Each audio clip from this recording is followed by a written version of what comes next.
نوجوان صحابی حضرت سالبہ حضور صلی اللہ تعالیٰ علیہ وسلم کی خدمت کیا کرتے، وضو کا پانی دیتے۔ ایک مرتبہ جا رہے تھے اور ایک باتھ روم میں، غسل خانے میں ایک عورت کو نہاتا ہوا دیکھ لیا اور تھوڑا سا اس کی طرف متوجہ ہو گئے دیکھنے میں، اور اس بات کی خبر آ کر لوگوں نے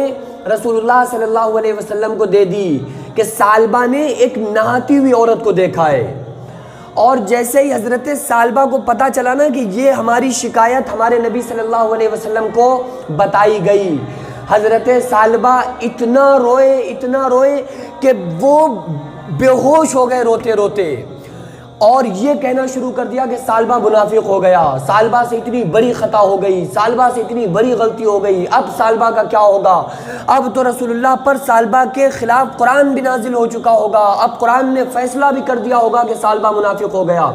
یہ کہتے کہتے حضرت سالبہ پریشان، اور وہ نکل گئے دور علاقے میں۔ اب سارے لوگوں نے ڈھونڈنا شروع کیا سالبہ کو۔ حضور صلی اللہ علیہ وسلم نے فرمایا کہ جاؤ سالبہ کو ڈھونڈو، اور لوگ ڈھونڈ رہے ہیں لیکن سالبہ کہیں نظر نہیں آتے۔ ایک ہفتہ گزر گیا، حضور صلی اللہ تعالیٰ علیہ وسلم نے حضرت عمر اور ایک اور صحابی کی ذمہ داری لگائی، دو لوگوں کو ذمہ داری کہ عمر جاؤ اور جا کر سالبہ کو ڈھونڈ کر لے کر آؤ کہیں سے بھی۔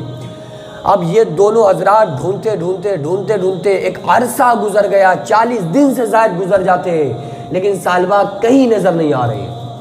تو چونکہ حضور صلی اللہ علیہ وسلم نے ڈیوٹی بھی دی تھی کہ تم کو ڈھونڈ کر لانا ہے۔ ایک مرتبہ ڈھونڈتے ایک علاقے سے دور، مدینے سے دور ایک پہاڑ کے علاقے میں پہنچتے ہیں، اور وہاں پر پوچھتے ہیں لوگوں سے کہ کسی ایسے نوجوان کو دیکھا جس کی عمر 16 سال ہے، نام سالبہ ہے، اور حلیہ ایسی ہے، قد و قامت ایسا ہے، ناک اس طرح سے ہے، آنکھیں ایسی ہیں، کڑیل جوان ہے، خوبصورت ہے، حسین ہے، سرخ ہے، سفید ہے، ایسے نوجوان کو کیا تم نے دیکھا ہے؟ تو ان پہاڑ کے ارد گرد رہنے والوں لوگوں نے بتایا، کہیں تم سالبہ کی بات تو نہیں کر رہے جو ہمیشہ روتے ہی رہتے ہیں، جن کے پاس کوئی دوسرا کام ہی نہیں ہے، وہ صرف روتے رہتے ہیں، اور کبھی کبھی ادھر مارکیٹ میں دکان پر آ کے کچھ خرید کر ستو لے جاتے ہیں، اور وہ صرف پہاڑ سے رونے کی آواز آتی ہے، اور اس کا رونا معمولی رونا نہیں ہے، بلکہ جب وہ سالبہ روتا ہے تو اس کا رونا سن کر ہمارے اونٹوں نے چارہ کھانا چھوڑ دیا، بکریوں نے چارے کو چھوڑ دیا، ہمارے بچے ماں کا دودھ پیتے ہیں، لیکن جب اس کی آواز اور اس کی کساک اور اس کا رونا ہمارے کانوں میں پڑتا ہے تو ہم اپنے کھانے اور پینے کو بھول جاتے ہیں۔ کہیں تم اس سالبہ کی بات تو نہیں کر رہے؟ حضرت عمر نے فرمایا کہ ہاں بتاؤ اس کا پتہ مجھے، کہاں ہے وہ سالبہ، کہاں ہے وہ رونے والا شخص؟ تو لوگوں نے کہا کہ وہ یہاں پر آتے رہتے ہیں، ہر ہفتے آتے ہیں، اور لہٰذا آج ہی آئیں گے اور ابھی تھوڑی دیر کے بعد وہ آنے والے ہیں۔ حضرت سالبہ جیسے ہی پہاڑ سے اس علاقے کی طرف آئے تو حضرت عمر رضی اللہ تعالیٰ عنہ نے دور سے دیکھ کر چھپ گئے، آڑ میں آ گئے۔ جیسے ہی سالبہ پاس آئے ان کو پکڑنا چاہ، سالبہ بھاگنے کی کوشش کرنے لگے، حضرت عمر نے پکڑ لیا کہ چلو رسول اللہ صلی اللہ علیہ وسلم نے تم کو طلب کیا ہے، رسول اللہ صلی اللہ علیہ وسلم نے بلایا ہے۔ سالبہ کہہ رہے ہیں اے عمر میں کس طرح سے حضور کو منہ دکھاؤں گا، میں کیسے حضور کا سامنا کروں گا، میں کیسے والضحیٰ والے چہرے کی زیارت کروں گا، میں کیسے ولسان و شفتین ہونٹوں کو، حضور کے ہونٹوں کی زیارت کروں گا، میں کیسے حضور سے نظریں ملاؤں گا؟ حضرت عمر نے فرمایا چلو حضور صلی اللہ علیہ وسلم نے بلایا ہے۔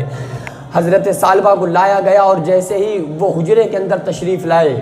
اللہ کے نبی صلی اللہ تعالیٰ علیہ وسلم کے آنے سے پہلے سالبہ حجرے میں تشریف لائے اور رونا شروع کر دیا، یہاں تک کہ بے ہوش ہو کر گر گئے۔ حضور صلی اللہ علیہ وسلم داخل ہوئے حجرے کے اندر، سالبہ کو دیکھا، اپنے گود میں ان کے سر کو رکھا، اور حضرت سالبہ نے آنکھ کھولی، بڑا خوش ہو گئے کہ میرا سر کالی کملی والے کے گود میں رکھا ہوا ہے۔ پھر حضرت سالبہ اس بات کو برداشت نہ کر سکے، رونا شروع کر دیا، خوشی کے آنسو اب بہنا شروع ہو گئے۔ آقا علیہ السلام نے فرمایا سالبہ تم کو اللہ نے معاف کر دیا، الندامۃ توبۃ، گناہ پہ شرمندہ ہونا ہی تو توبہ ہے، تمہاری نگاہ پڑ گئی کوئی بات نہیں، لیکن اللہ تعالیٰ نے تمہاری اس غلطی کو معاف کر دیا ہے۔ حضرت سالبہ حضور کا چہرہ تکتے تکتے اس دنیا سے آپ کا انتقال ہو گیا، وصال ہو گیا آپ کا، اور دیکھو گناہ کرنا ہو جاتا ہے انسان سے گناہ، لیکن گناہ پر اڑے رہنا یہ جہالت ہے۔ گناہ ہو جائے، اے اللہ ہمیں معاف کر دے، مولا ہم گناہگار مجرم ہیں، اے اللہ ہمیں معاف فرما دے، اور صرف منہ پہ تھپڑ مارنے کا نام توبہ نہیں ہے۔ جو لوگ کہتے ہیں استغفر اللہ استغفر اللہ، یہ توبہ نہیں ہے۔ زبان سے صرف الفاظ کو ادا کرنا یہ توبہ نہیں ہے، بلکہ دل میں اس گناہ پر شرمندہ ہونا، شرمندگی دل میں ہو جانا کہ ہاں مولا ہم سے خطا ہوئی ہے اور ہم اپنے اس گناہ پر شرمندہ ہیں، نادم ہیں، ہمیں معاف فرما دے۔ جب آقا علیہ السلام نے فرمایا ندم توبۃ، گناہ پہ شرمندہ ہونا توبہ ہے۔ یہ نہیں دل کے اندر عہد ہے کہ ہاں ٹھیک ہے ہم سے گناہ ہو گیا آگے پھر کریں گے لیکن استغفر اللہ اللہ معاف کر دے، ایسے نہیں ہوگا، آپ توبہ ہی نہیں، قبول ہی نہیں ہوگی۔ دل میں اس عہد کے ساتھ کہ مولا ہم نادم ہیں اور آگے انشاءاللہ ہم ایسا کوئی گناہ نہیں کریں گے،